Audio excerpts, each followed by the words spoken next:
Lionel Poulain, bonjour. Bonjour Lorraine. Et tout d'abord, merci beaucoup pour votre participation à cette seconde édition du MOOC Maps et notamment à cette interview. Alors une interview qui va s'intéresser non pas aux alliances et aux partenariats qui ont connu un franc succès, mais peut-être justement on va plutôt mettre en lumière les collaborations d'entreprises qui n'ont pas atteint les objectifs initialement fixés. Mais peut-être pourriez-vous, avant de rentrer dans le vif du sujet, vous présenter et nous parler de vos fonctions chez Révélaction. Alors, je suis Lionel Poulain, je suis président de Révélaction. Révélaction accompagne les entreprises et les hommes et les femmes qui les font grandir à travers deux solutions, une solution RH, richesses humaines, et une solution marketing et communication. Et moi, je m'occupe plus particulièrement de la partie marketing et communication, avec une expertise sur les partenariats. Donc les partenariats, vous l'avez dit, c'était très vaste, plutôt orienté vers le co-branding, le mécénat, le sponsoring, la promotion croisée, les partenariats médias. Voilà. Alors justement, est-ce que vous pourriez peut-être nous présenter quelques cas d'école, d'alliances ou de partenariats qui n'ont pas réussi à atteindre les objectifs initialement fixés et dans la continuité nous dire pourquoi est-ce que cela n'a pas fonctionné correctement? Alors les raisons sont nombreuses. Il y a des dizaines et des centaines de cas de partenariats qui n'ont pas fonctionné depuis ces 50 dernières années. La première chose, c'est de savoir si c'est prévisible ou imprévisible. Dans la mesure où c'est prévisible, on peut aussi l'anticiper dans les contrats. Quand c'est malheureusement imprévisible, l'objectif c'est de voir comment dans les contrats on peut, entre guillemets, prévoir l'imprévisible et sortir le plus rapidement possible de ce partenariat. Les premiers faits, d'abord, c'est la contestation d'un partenariat dans le domaine public. Par exemple, une contestation d'un partenariat de sponsoring entre le Liverpool FC, Football Club, et une société qui s'appelle Tibet Water Resources, qui exploite les eaux du Tibet. Société chinoise, donc vous imaginez derrière les enjeux politiques. Le simple sponsoring monte directement auprès de 25 députés britanniques. Les ambassades s'en mêlent. Donc très rapidement, dans le choix du partenaire, peut-être qu'on aurait pu opter pour un autre type de partenaire que celui-ci.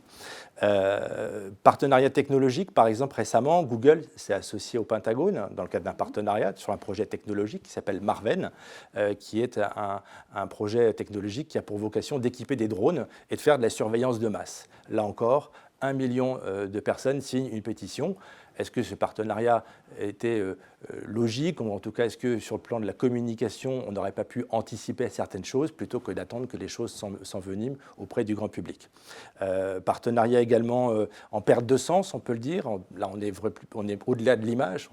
Par exemple, en 1996, le constructeur automobile Skoda lance, dans le cadre d'une automobile en co-branding, une série limitée avec la série télé des années 60, Bonne nuit les petits, un dessin animé.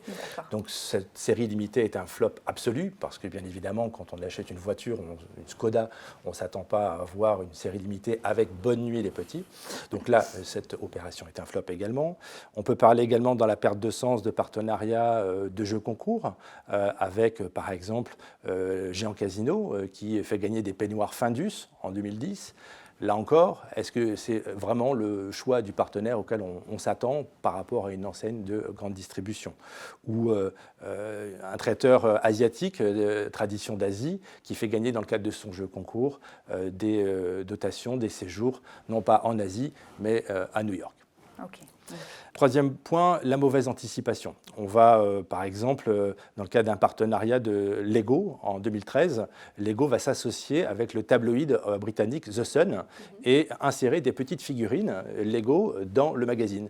Le seul souci, c'est que cette édition où les figurines sont insérées, on a en page 3 les 10 meilleures actrices topless, forcément derrière. On a encore un problème au niveau du partenariat et derrière, 12 000 parents en colère qui s'insurgent contre cette alliance.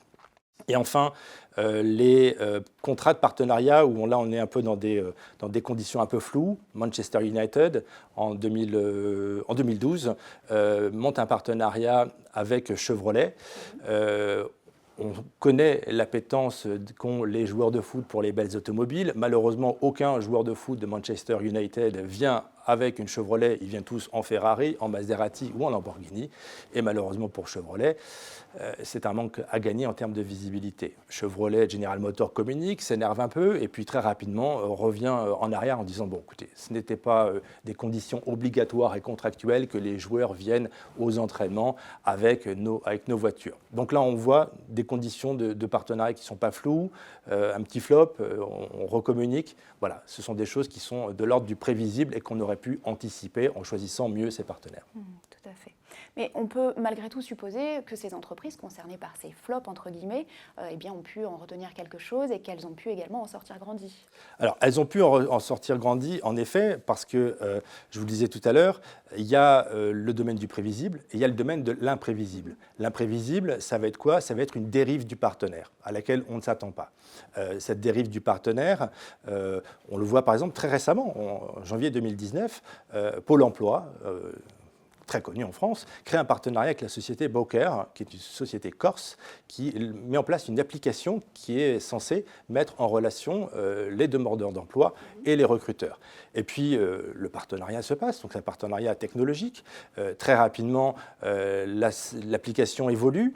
Bowker propose aux personnes qui sont en demande d'emploi de payer un abonnement de 24 à 99 € pour faire remonter le CV en haut de la pile. Ouais. Et là, bien évidemment, patatras, le partenariat s'écroule et Pôle emploi n'est pas du tout satisfait de cette alliance. Dans ce qui est du domaine imprévisible, on va parler du celebrity marketing, ça c'est très important, l'association entre une personne physique et une personne morale. Là, on a des cas d'écoles de partenariat qui ont causé beaucoup de tort aux entreprises. On peut parler du cas de Tiger Woods, ce célèbre golfeur qui, en 2010, est accusé d'avoir 120 maîtresses. Toutes les marques qui sont associées à cette célébrité ont forcément un impact en termes d'image. Nike et Gatorade mettent un peu plus de temps et tardent justement à communiquer sur la séparation de leurs accords avec Tiger Woods. Et en 13 séances boursières, vont perdre 4,3% de leur capitalisation boursière, ce qui est à peu près du ressort de 5 à 12 milliards de dollars en 13 séances. Donc une vraie catastrophe et un vrai impact pour, en tout cas, certaines entreprises dans le cadre de partenariats, de dérives de partenaires. Alors, on peut en effet anticiper, on peut prévoir. Prévoir quoi? Eh bien, prévoir par exemple que dans les contrats, on va avoir des sorties de crise rapides, franches, nettes, pour éviter justement que la situation s'enlise et que les médias ne cessent de chercher dans les affaires des uns et des autres. Et donc du coup, on a, moi je le prévois en tout cas dans mes contrats, des sorties de crise très courtes, de 1 semaine, 15 jours, qui permettent très rapidement à l'entreprise de communiquer et justement de profiter du buzz dans le cadre de cette communication de crise pour dire voilà, nous avons décidé, ou nous avons écouté les 12 000 signatures ou les 1 million de signatures d'une pétition et en effet, ce partenariat n'a pas de sens, donc nous nous séparons de notre parrainé. Donc plus on va communiquer tôt, et plus on va avoir justement un effet médiatique qui va être favorable pour l'entreprise. D'accord. Écoutez, merci beaucoup Lionel Poulain pour cette interview. Merci à vous, Laurine.